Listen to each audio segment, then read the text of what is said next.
okuteeka ekiwandiiko kituyita writ of habeas corpus mu kooti nga tugamba kooti eragire ebitongole ebikuuma ddembe okuleeta Eddie Mutwe oba mulamu oba mufu yo process gye tubaddemu naye kaakati amulina tumumanyi era nga kyetugenda okugamba kooti nti kaakati omuntu ono yavuddeyo n'atulaga n'ekifaananyi amwambudde engoye amukubye bw'ayogera ebyekisaagirira ebintu ebitali mu magezi naye abirabanga kati asanyuse nnyo ono Eddie Mutwe abeera wali ng'avimba obunyaba kati nze mulina ndi mumukubakuba kati subire kooti tezigenda ate kutwetolooza kubanga oluusi kooti nazo zituleetinga down twagenda ku kooti ku bannaffe abaabuzibwawo 18 naye kooti high court ne bagamba nti mwe temulese bujulizi bumala okulaga nti abantu bano baabuzibwawo tubagamba abakyala baabwe baabano abaana baabano zi ID n'ebirala kati mwagala tuleete bujulizi ki mugambe government abantu bano ebaweeka embaliriro baliwa accountability of course twateekayo appeal ku nsonga eyo naye kati subire nti kooti nazo zijja kwanguya ensonga zino kubanga kati Eddie Mutwe tumanyiwa waali muhoozi yagambye ali mu basement ye tumanyi kikyali mu kumukola n'effujje eddala lyonna naye nga neyo bwe tugendayo twagala okuwulira obukulembeze mu government Minister of Internal Affairs General Kahindo Tafiire atera okwogera ku nsonga zino okutulugunya abantu naki katusubire taasirike kubanga ono mutabani wa Museveni twagala omuwulire kuba kakati bino bimukwatako n'abakulembeze abalala sebo mwai Museveni mutabani wo bino bewamutuma okola kubanga ffe twavumirira n'ekyokugamba nti omuwadde ekifo ekyenkizo bwekityo kubanga mutabani wo wuyo ndumizi w'amagye mukyala we minisita mukoddomi we naye alina byakwasaganya muganda we Salimu Sale oyo naye ali awo alinga alina gavumenti n'ebirala kakati sebo bino biwatuma mutabani wo okola okutukolako effujjo ne bannayuganda ti bannamawulire wano ku parliament mugambi kamutuule ne bannamawulire mu bitongo ebyenjawulo naffe abakulembeze tuwaayemu olunaku olwaleero nga bwe tujjukira olunaku luno n'ensonga ez'enkizo ennyo ensangi zino munnamawulire takyeyagalira mu mulimu gwe ku lwaki bannamawulire kati nabo baafuuka kimpe enkyekubiri ffe bwe twakolanga amawulire nagayingira 26 naye nga kolera ddala paka lwe navaayo nenyingira politics naye nga munnamawulire omanyi ogenda okola story eyo terejja kusumbuwa waawo yes nga tulaba biseera ebyo babesije babakuba naki ne munnamawulire ng'asigala ali munnamawulire ennaku zino kati bakuba justify abali mu opposition ne bannamawulire ne babagwira ne babakuba mizibu ng'omuntu omulabira ddala munnamawulire akutte kamera ayambadde press jacket n'ebirala byonna n'okubira ddala oyo kitegeeza nti kakati bannamawulire bafuuse target lwakulaga linefujjo erikolebwa bamukwata mundu kati namwe babakuba lwaki mubiraga ate nga mumutukiriza buvunaanyizibwa bwammwe ekintu kino tukivumirira tetundalaba gavumenti ng'evaayo ddala okuvumirira ensonga zino n'okukangavula abo abazze bakola effujjo ku bannamawulire kati akalulu ke twakavaamu akakawempe north bannamawulire baawambibwa ne bakubibwa kamera zaabwe ne zitwalibwa kugamba effujjo erya buli kika naye ne kaakano tetunnawulirayo yadde omuntu omu nti ono avunaaniddwa ono akwatiddwa oba atwaliddwa mu kkooti ku misango gino ekiragira ddala nti gavumenti kino kyeyagala oba oli awo babasindika kakati mugende mukubire ddala bannamawulire abo nga bannamawulire tubasaba nga bwe tulwana nammwe mutayize ku nsonga zino abantu bano baleme bawutula enkya ne mugenda ne mbakavaringa ne bisigalanga bwe bityo luli baabakuba ne bayita bakama bammwe ne bazannya mukaawo kapiira ne biggwa ne baddamu ne babawutula ebintu bino birina okukoma obuzibu bwe tulina nti n'abalina okukangavula abakola effujjo lino ate babatendereza mwalaba mu kalulu k'ekawempe muhoozi mutabani wa Museveni kuba kati ye muduumizi w'amagye yavaayo ku Twitter n'ateekayo nti abakubye abantu bano mwakubye bulungi buli akubye obulungi ngenda mwongera amadaala ngenda mulinnyisa amadaala mu kifo ky'okuvaayo okukangavula kati ye mentalite ye era nejjuzi mwamulabye tuli mu kunoonya Eddie Mutwe yawambibwa family temanyiwa waali bannamateeka tugezaako okugoberera ensonga zino muhoozi n'afulumya ekifaananyi wuuno mulina nga bamwambudde engoye bamukubye ku bifeeso giraba eriko ebiwundu muhoozi n'agamba wuuno wano nze mulina era tukyamukubira ddala mu bumenyi bw'amateeka obuswaliza ddala ebintu bino in fact bina n'okusukka nti just NUP oba opposition. Fenna tulina okuvumirira ebintu bino. Nina abantu abamu benda oba bakulembeze mu NRM oba bawigizi baabwe hanga basanyuka oyo Eddie Mutwe mumukubira eddala naki n'atamanya nti kakati ono muhoozi akola effujjo. Enkya naawe bw'ona omunyiiza ajja kukola kintu kye kimu. Fenna tulina kwogeza ddoboozi ery'omwanguka okugaana ebintu bino. Yes, waliwo abagamba nti muhoozi abikola bino ng'atamidde oba ki, omuntu ne bw'oba otamidde eventually ettamiro likuggwako. Naye ye buli bwagamba nti agenda kukola kino akituukiriza. Buli bwagamba agenda kukola kino akituukiriza. So abeera tasaaga. Ate nga ye muduumizi w'amagye. Kati fenna ng'eggwanga kitukwatako.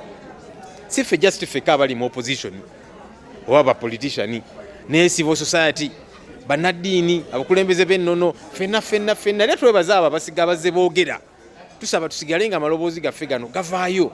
Ffe tetubagamba nti muveeyo muwagire NUP people power naki nga munnaddiini mukulembeze w'ennono n'abalala naye tugamba nti amaloboozi gammwe ga nkizo nnyo. Munnaddiini Archbishop Father Sheikha bw'obeera nga muli mu swala muli mu saavisi oba naki ne mwogera ku nsonga zino eddoboozi lyammwe lisinga n'eryaffe. So tetugamba nti muveeyo muwagire NUP oba opposition naye tugamba tuvumirire ebikolwa bino ebikyamu kubanga fenna bitunyigiriza. Kati basooka kuba ffe bannabyabufuzi kati batandise kuba ne bannamawulire ekyali kitabangawo. Tetumanyi oba enkya bagenda kuba bannaddiini oba baani. Kakati fenna tuyimusa amaloboozi gaffe ku nsonga zino okuvumirira effujjo erikolebwa n'abantu abalala. Tutera kwogera ku international community. International community ba ambassadors tero balaba bagenze ne basinkana mu M7 tetumanyi biki bebogerako. Naye simanyi oba ebintu bino babirowoozaako ne bagamba naye sebo fe abakuvugirira nga gavumenti yo bino bimukola bikyamu tetumanyi. Abamu tubalaba bagenda ne basinkana muhoozi ku ofiisi ye wali ne beekubisa ebifaananyi. Wiiki ejja ogenda kubeerawo olunaku baluyita EU Day. Ba ambassador okuva mu EU wane Uganda bagenda kuba n'omukolo. Twakitegedde bayise ne muhoozi Kayine Rugaba ng'omu ku bagenyi ab'enkizo. Tubagamba naye mwebigenda mu maaso temubiraba. Ono gwe muyise ng'omugenyi ow'enkizo ennyo temulaba byakola atulugunya abantu ate n'abiteekayo mu ngeri y'ekisaagiriro kwegamba ye bimunyumira. Ate nga amawanga gammwe gye muva eyo mu Europe tutera okubala palamenti zammwe abakulembeze nga boogera ku ddembe ly'abantu nga bavumirira okutulugunya abantu. Katusuubire nti nabo bwewaawo tetubagamba nti batuwagire obusi buvunaanyizibwa bwabwe naye baveeyo nabo n'eddoboozi lyabwe ery'omwanguka. Abantu bano babeewale kuba kati omuntu ali mu kutulugunya abantu ate gw'oyise ku mukolo gwo ng'omugenyi ow'enjawulo naki. Nedda bannayuganda nabo tubalage nti ensonga ezibaluma zibakwatako oba oliawo kyekibaleeta wano. Lwabannamawulire ebimu ku ebyo ebibaluma of course twogedde kuba tulugunya n'ebirala naye n'embeera gye bakoleramu. Bannamawulire ebitongole by'amawulire ebimu bannamawulire bibawo akasente akatono ennyo ate n'ako akasente akatono katwala emyezi nga tekajja. Kati munnamawulire omusindise mu field agende akuleetere story tomuwadde na transport ate nga wawanvuko w'omutumye talina na kyakulya lanchi naye omusuubira okuleeta story ate nga n'omusaala amaze emyezi nga tafuna musaala. Banaye tubeere bantu nga bwe tuvumirire ekya gavumenti okutulugunya bannamawulire naye n'ebitongole ebimu biyisa bubi bannamawulire. Ekyo kikyamu. Ate ebitongole bino zi TV ne zi radio naki ezimu zirina wansi wa musingi gwa church. Banne kino kivoola ne zi Bible ze tusoma kikyamu katusuubire nti abantu bano baneetereza. It's something I wanted to speak about in English ekyaba ambassador bano tebamanyi Luganda njagala njogera oluzungu baluwulira. The Electoral Commission, which was in charge of this exercise, has up until now not showed the intention to see that the violators of this electoral process are called to order. I waited for a scathing statement from the Electoral Commission. I know that they did not deploy these people to beat up journalists and our candidate and other political actors, but I thought that the Electoral Commission, which is in charge, should have come out. And journalists, I mean, Julius being a journalist, maybe you should have come out a lot more. Otherwise, these people end up imagining that you are an accomplice. And like I'm saying, I don't think the Electoral Commission deployed those soldiers and the judge. You probably don't even know who these were. But I thought that as the person, the entity that was in charge of this exercise, your voice should have been unequivocal, so that it is clear to all and sundry. The military has for a long time brutalized the opposition in Uganda. The media has now been added onto that list of those who are brutalized.